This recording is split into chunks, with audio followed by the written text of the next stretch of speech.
Olá, tripulação, bom sol. Eu me chamo Gabriel Mateus, eu sou fisioterapeuta aqui do Habitat Marte, né? Sou responsável pelo centro de saúde da, da estação. Então, né, falando um pouquinho da importância das ciências da saúde nas missões espaciais, tudo isso começou com a nossa querida Laika, né, que foi o primeiro ser vivo a ir para o espaço, em 1957, porque naquela época não se sabia se algum ser vivo, se algum ser humano poderia ser mandado para um ambiente de microgravidade, né, para o ambiente espacial. Então, ela foi a primeira, junto com ela, acho que, se eu não me engano, mais 8 cachorros foram enviados pelos soviéticos, né, para fazer esses testes. E aí, em 1960, culminou com a ida do primeiro homem ao espaço, Yuri Gagarin, porém o voo dele só durou aproximadamente 5 horas, então não foi possível saber direito os efeitos do voo espacial, da microgravidade, né, da falta de pressão atmosférica no corpo. E aí, né, conforme foi ocorrendo a corrida espacial, os astronautas foram chegando com as demandas, e hoje a gente sabe que os principais problemas de saúde, né, que acontecem com os, os astronautas são decorrentes da microgravidade, da radiação, né, do isolamento, do confinamento. E aí, os principais são esses que mostram, né, a perda da massa muscular, a perda da densidade óssea, a dificuldade dos otólitos, que são são estruturas que ficam aqui na orelha que nos dá a sensação de posicionamento. Então, quando a gente está na Terra e a gravidade vai colocar eles na posição neutra, a gente cabeça reta, a gravidade puxa eles para baixo, a gente tem noção de onde a gente está. Se a gente virar um pouquinho, eles vão inclinando de acordo com o movimento da nossa cabeça. Isso já num voo normal já complica um pouco, porque você, além da gravidade, você tem a aceleração do avião. Isso causa muita desorientação espacial. E no espaço de microgravidade, pior ainda, né? Então, isso gera enjoo de movimento, ilusões visuais, né? Diminui o equilíbrio do corpo. Os fluidos do corpo tendem a ficarem nas regiões mais superiores, né? Então, o sangue tende a vir todo para a cabeça, gerando a situação de olhos vermelhos, né, podendo gerar hemorragias cerebrais, aumento do, do gás carbônico no sangue, né, que é a hipercapnia, devido à privação de oxigênio. Também essa diminuição da massa óssea também se dá muito porque o corpo para de produzir cálcio, né, além dos problemas de saúde mental, do estresse, ansiedade, privação de sono. Hoje, né, as principais pesquisas são as chamadas pesquisas de Bed-Rest, que estudam esses efeitos da microgravidade. Então, a NASA e outras agências espaciais, eles convocam voluntários, né, para ficar deitado por meses, realizando atividades, né, como a gente pode ver aqui, temos uma pessoa na esteira, uma pessoa deitada trabalhando no computador, inclusive até as atividades de higiene, alimentação são todas feitas deitadas durante esse período, né, aqui um cara andando de bicicleta, para estudar esses efeitos. Inclusive, né, alguns equipamentos que a gente vê na Estação Internacional Espacial foram desenvolvidos nesses estudos de bed rest, né, que eles fazem as caminhadas na esteira, as bicicletas. E engraçado que, pesquisando essas imagens, essa voluntária aqui é a autora desse outro estudo, né? É a termo de curiosidade. No Brasil, esses estudos seriam um pouquinho complicados por serem de muito, muito tempo, e aqui, no caso, as agências espaciais costumam apagar esses voluntários para passar esse tempo tão prolongado, né, na cama. Aqui no Brasil, como você não pode pagar para o voluntário, é difícil acontecer esses tipos de estudos. Então, né, como eu falei, os principais efeitos das viagens espaciais são as alterações cardiovasculares. Tem um filme muito interessante chamado O Espaço Entre Nós, não sei se vocês já viram, que conta a história de um astronauta que vai para Marte, mas ela vai sem saber que estava grávida. Aí, para não comprometer a missão, ela tem um filho em Marte e esse menino nunca vem para a Terra. Então, ele fica adolescente, se apaixona por uma menina na internet E é bem interessante que quando ele vem para a Terra, ele começa a ter vários problemas cardiovasculares, porque como ele nasceu em Marte, o corpo dele foi desenvolvido para o ambiente marciano, né? E não para o ambiente terrestre. As alterações musculoesqueléticas, né? As alterações vestibulares, que são desses órgãos que ficam aqui no ouvido para nos dar a sensação de posicionamento. Alterações neurológicas, né? A microgravidade, a gente perde muito a nossa destreza motora. Alterações visuais, disbarismo, né? As doenças de compressão e descompressão. A gente tem o costume, né, de viver na atmosfera terrestre de 1 atm. Em Marte, essa pressão já é menor. Temos as alterações ventilatórias, né, respiratórias, o estresse, fadiga, além da exposição da radiação cósmica. Então, para o nosso ambiente, né, e o que eu propus aqui, a gente vem, coloquei nessa distribuição, temos a enfermaria, a farmácia, o centro de reabilitação, com alguns anexos.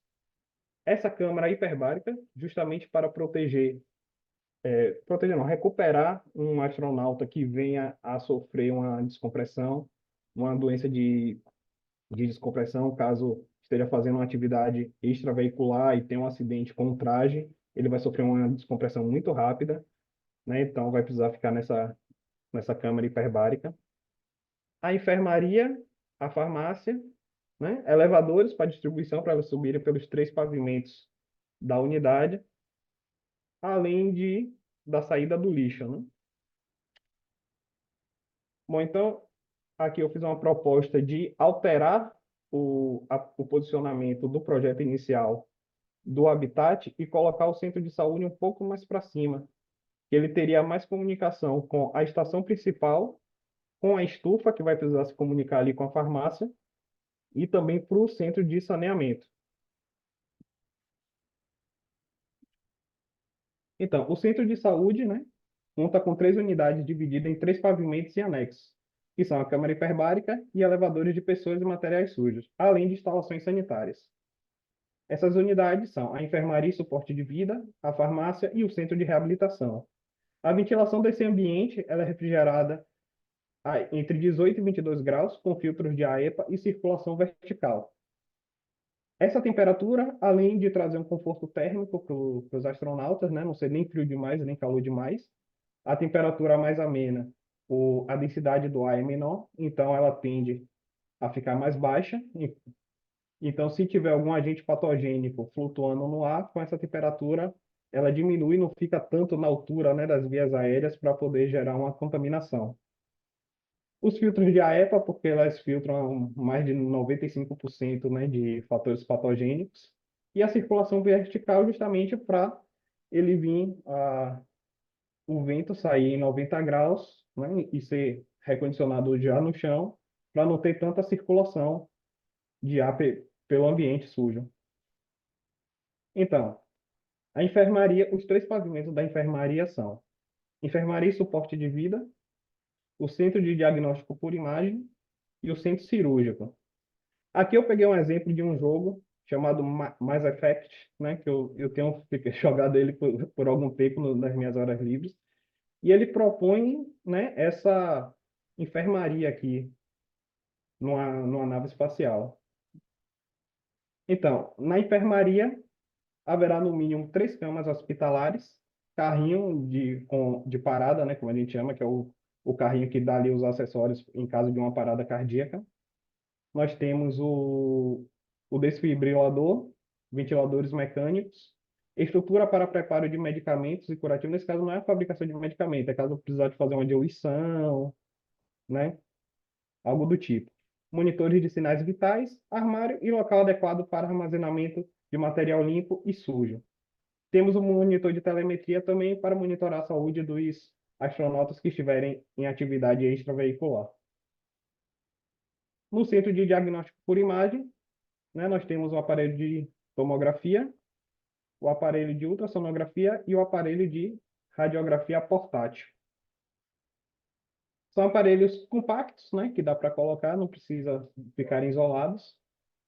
O padrão ouro dos exames de imagem é a ressonância magnética, porém, um aparelho de ressonância magnética, além de ser muito robusto, ele pode colocar toda a estrutura em risco, ele precisa de um preparo maior do ambiente que ele vai ser instalado. No centro cirúrgico, nós temos equipamento de monitorização de sinais vitais, ventilação mecânica, né, a administração de medicamentos, instrumentação cirúrgica de baixa e média complexidade. Na farmácia, nós temos também os três pavimentos, temos o centro de distribuição de material médico hospitalar e de medicamentos, no segundo pavimento, o laboratório de análises clínicas e o laboratório de manipulação, e o terceiro pavimento, que seria para armazenamento e fabricação de medicamentos, né? No centro de distribuição de medicamentos e equipamentos, ele será responsável por armazenamento de todo o material do centro de saúde, bem como sua distribuição. No caso da situação que a gente passou de estar em isolamento, é essa farmácia que vai fazer a distribuição do que for necessário para os outros astronautas que estão em isolamento nos outros centros. Temos o laboratório de análises clínicas com microscópicos, centrífugas, analisadores automáticos, equipamentos PCR, incubadora, tubos de coleta e temos um controle de qualidade e calibração. No laboratório de manipulação de medicamentos, os equipamentos são semelhantes ao das análises clínicas, porém aqui a gente precisa ter uma comunicação com a estufa para a criação de plantas, né, que a gente pode estar extraindo substâncias para criar fitoterápicos ou outras substâncias. Aqui eu trouxe esse artigo a termos de curiosidade, por causa são alguns medicamentos que já foram testados, já foram pesquisados no ambiente de microgravidade, já foram levados para o espaço, como eles se comportam, né? No centro de reabilitação, nós temos a sala de eletrotermofototerapia, ginásio de cinesioterapia funcionando. Desculpa aí, porque minha vizinha tem um canhão, então os cachorros resolveram latir. Temos a sala de Não dá para eletrotermofototerapia. escutar não, viu? Não dá Tá, para não é? escutar. Então tá bom. Sala de eletrotermofototerapia. Temos o ginásio de cinesioterapia funcional e o estúdio de pilates. Centro de reabilitação. Na sala de eletrotermofototerapia, nós temos máquinas portáteis, que em caso de emergências e acidentes podem ser transferidas para a enfermaria. Temos o eletroestimulador, aparelho de fototerapia e ultrassom terapêutico. Aqui é o eletroestimulador, né? Ele faz basicamente três funções. Ele tem a função da eletroestimulação neuromuscular transcutânea, que a gente costuma chamar de TENS, é o famoso choquinho da fisioterapia. Ele serve assim como um analgésico, ele passa a dor. Porém, esse aparelho ele também tem a função de fazer a eletroestimulação muscular funcional, que nós chamamos de FES, ou corrente russa, né? Alguns autores dizem que essa corrente russa ela foi desenvolvida pela corrida espacial, outros dizem que foi para o tratamento de atletas. No ambiente de microgravidade é muito bom porque você consegue estimular bem o músculo sem precisar de uma resistência mecânica, né? De uma resistência de um peso externo. Temos o ultrassom, que ele gera vibrações nos tecidos do corpo, então essas vibrações geram um efeito térmico, podendo agir de forma anti-inflamatória, né? Um calor profundo. Temos a luz de infravermelho, que ela também serve com efeito térmico, porém ela é um calor mais superficial e mais abrangente, né? Numa área maior do corpo. E temos o laser terapia, que age parecido com os outros três, porém para pontos menores, locais mais é um ponto mais específico, né? Um feixezinho de luz quase invisível que você consegue chegar no ponto exato onde está a inflamação. Além disso tudo, ele ainda pode trabalhar na cicatrização de feridas. Então, temos o ginásio de cinesioterapia funcional, né? Onde a gente pode simular situações do dia a dia, subir e descer escadas ou montanhas, né? Atividade aeróbica com macas, fazer treino com obstáculos, né? Para uma pessoa que está tendo a experiência em microgravidade agora, é bem interessante estar realizando esse tipo de treino. E temos também um estúdio de pilates, né? Porque o Pilates clássico, ele conta com esses quatro aparelhos, e a resistência do exercício que se faz nestes aparelhos, eles são feitos com molas. E essas molas é bom porque são uma resistência mecânica, então você não depende tanto da gravidade para criar uma resistência, criar um fortalecimento muscular, já que a resistência vai estar toda nessas molas, né? No caso, se você tiver um halter de 1 quilo, em marca ele pesa só 380 gramas. Então, vai ter que ter aparelhos muito robustos para ter uma resistência suficiente para gerar uma hipertrofia, para gerar um condicionamento muscular bom. E essas molas conseguem fazer isso, né? Aqui só esse fabricante, ele coloca que se você gerar uma tensão média na mola amarela, você vai ter 16, o equivalente a 16 quilos, né? Aqui a verde, que é uma tensão muito forte, ela pode gerar uma resistência que equivale a 76 quilos. Aqui temos um exemplo de uma câmara hiperbárica, né? Uma câmera até coletiva, que pode entrar até mais de uma pessoa. Existe câmaras mais compactas, porém essa aqui é mais interessante, porque se tiver mais gente precisando, um acidente com um veículo ou alguma coisa, a gente pode trazer toda a equipe para cá. Então, as tecnologias aplicadas, né, são as tecnologias em saúde, como a Organização Mundial de Saúde define. A tecnologia em saúde é a aplicação de conhecimento e competências organizados sob a forma de dispositivos, medicamentos, vacinas, procedimentos e sistemas desenvolvidos para resolver um problema de saúde e melhorar a qualidade de vida. Temos a tecnologia em telecomunicações, né? Tecnologia para tratamento de resíduos sólidos, e os resíduos biológicos podem ser incinerados e dessa incineração gerar energia para a própria estrutura. Além de o resíduo da incineração também pode ser usado para fabricamento de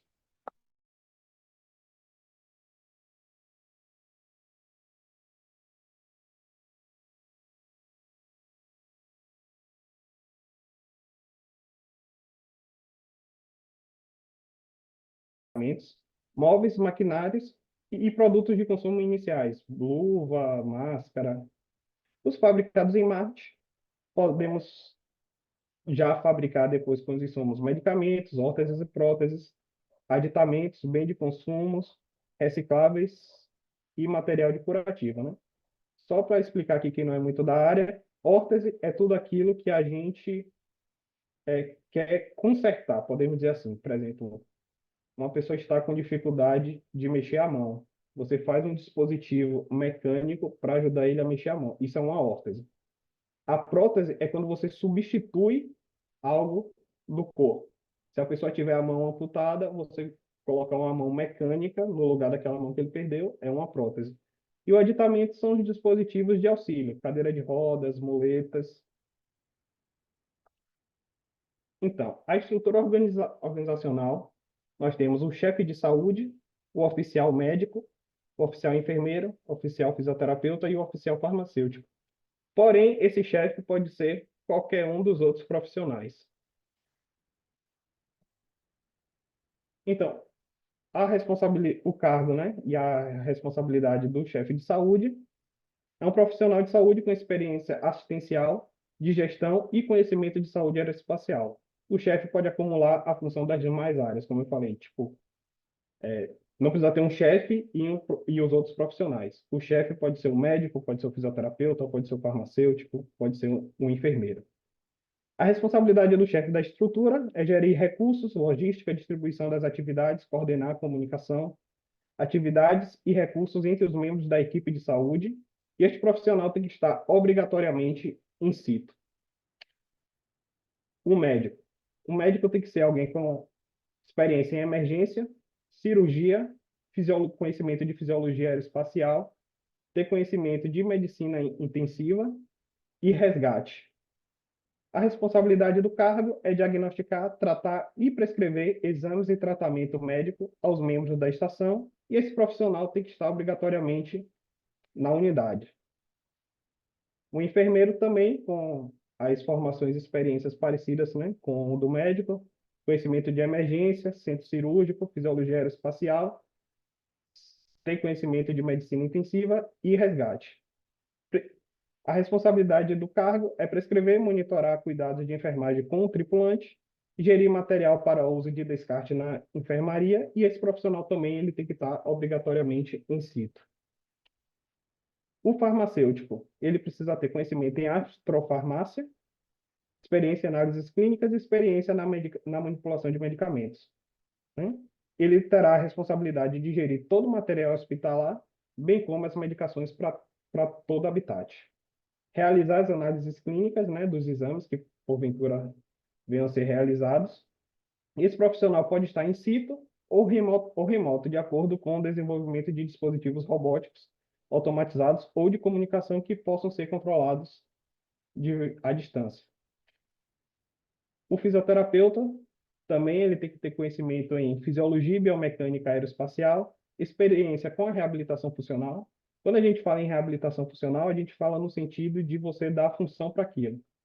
Por exemplo, se você precisa fortalecer um membro superior, não é você pegar um pezinho e ficar que nem na academia. Vamos lá, vamos fazer 3 de 15 o exercício. 1, 2. É, você precisa fortalecer o membro superior.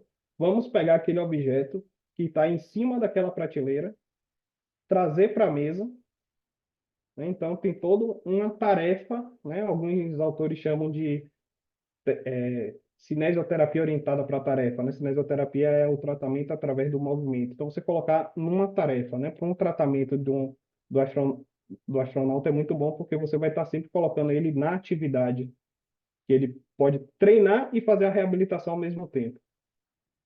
Então, a responsabilidade do fisioterapeuta é desenvolver um programa para redução de efeitos deletérios de microgravidade ou macrogravidade, se for em um habitat diferente, né? No sistema músculo-esquelético, antes, durante e depois das missões, né?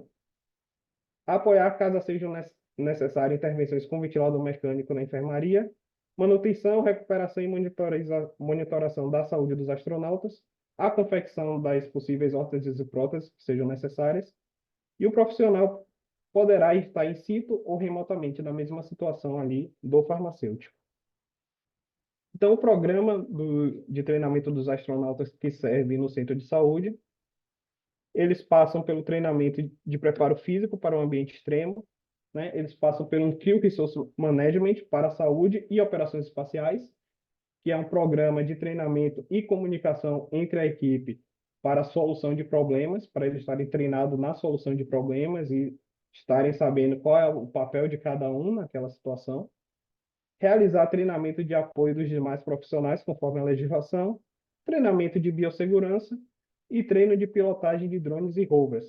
Na situação que a gente está isolado, cada um em seu ambiente, é importante a gente saber da saúde dos demais, dos demais, dos demais astronautas no habitat, né? A gente precisa testar, enviar testes, né, de PCR, o que for, levar exames para esses remédios, medicações, exames para os outros astronautas. Então, a maneira mais segura de fazer sem ter o contato, sem precisar o astronauta se deslocar numa situação de emergência, é utilizar rovers e drones. Então, os vídeos úteis, né, que pode passar um aqui, eu vou até passar vou até abrir.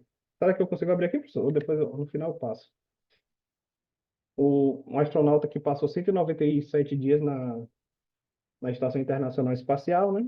Um vídeo sobre efeitos da microgravidade no corpo humano, vídeos tutoriais de procedimentos de saúde e playlists, filmes de músicas motivadoras, né, sobre corrida espacial, sobre ficção científica, o que for, né? Muitos se apaixonam a trabalhar com isso através justamente dos filmes de ficção científica.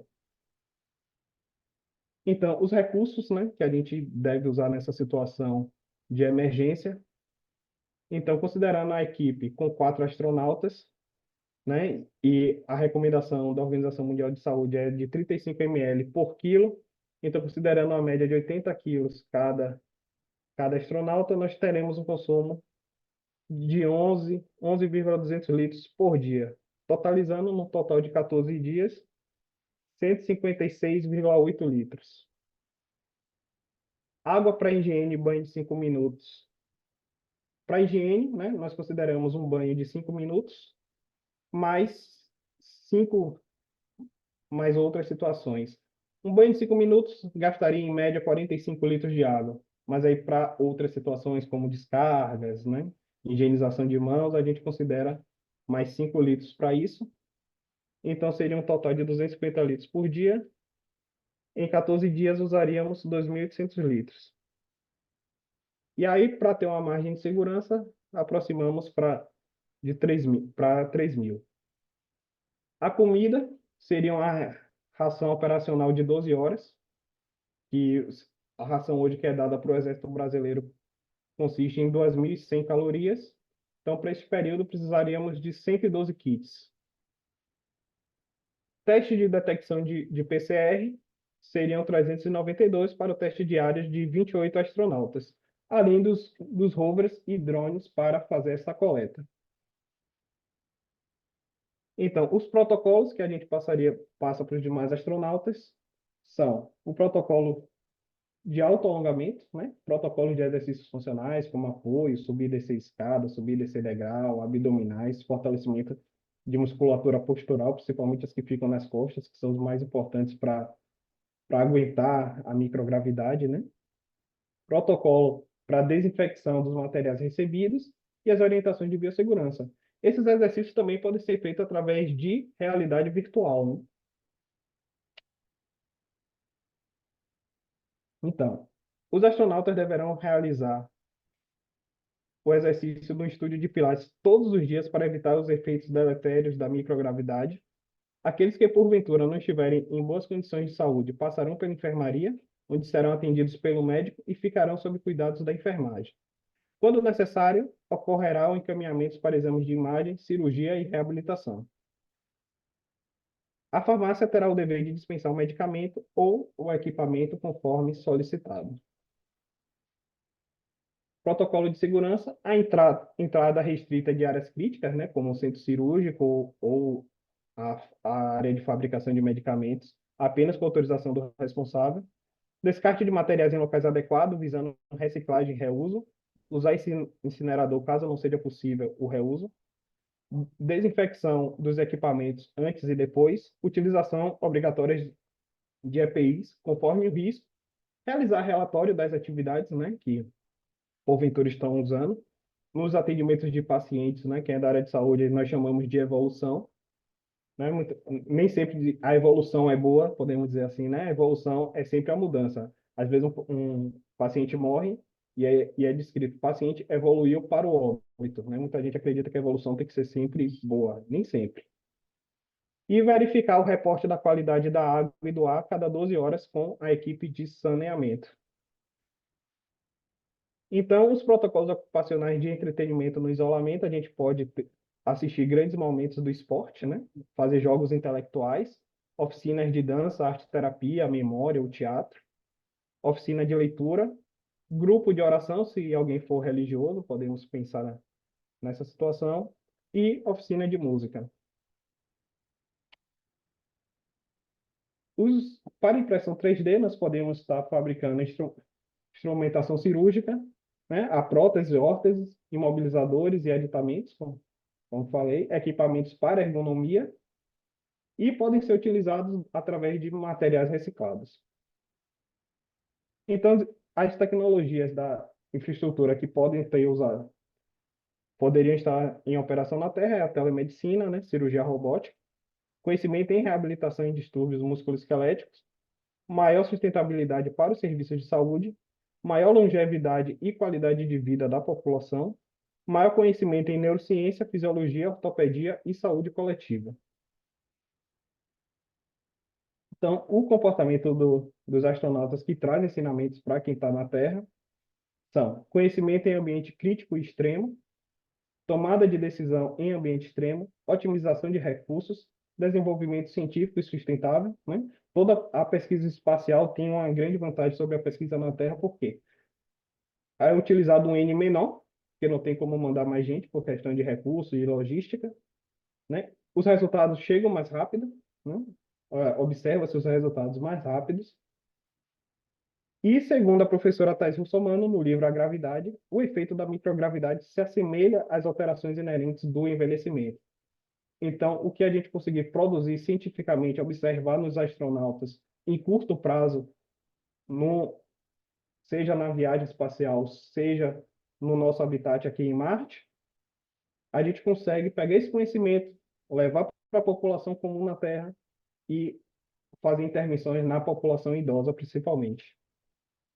E os impactos, né, nos nossos objetivos de sustentabilidade, nós temos boa saúde e bem-estar, educação de qualidade, igualdade de gênero, porque não importa, né, quem esteja realizando essas funções, água limpa e saneamento, energia acessível e limpa, emprego digno e crescimento econômico, indústria, inovação e infraestrutura, cidades e comunidades sustentáveis, né, que os serviços de saúde serão autossuficientes, podemos dizer assim, poderão ter menos impacto, né? Hoje o lixo hospitalar polui muito. Melhoria de vida sobre a terra, né? Instituição forte, o uso de protocolos faz com que as instituições fiquem mais fortes, que hajam menos falhas, né? E parceria em prol das metas. E aqui as referências para essa apresentação.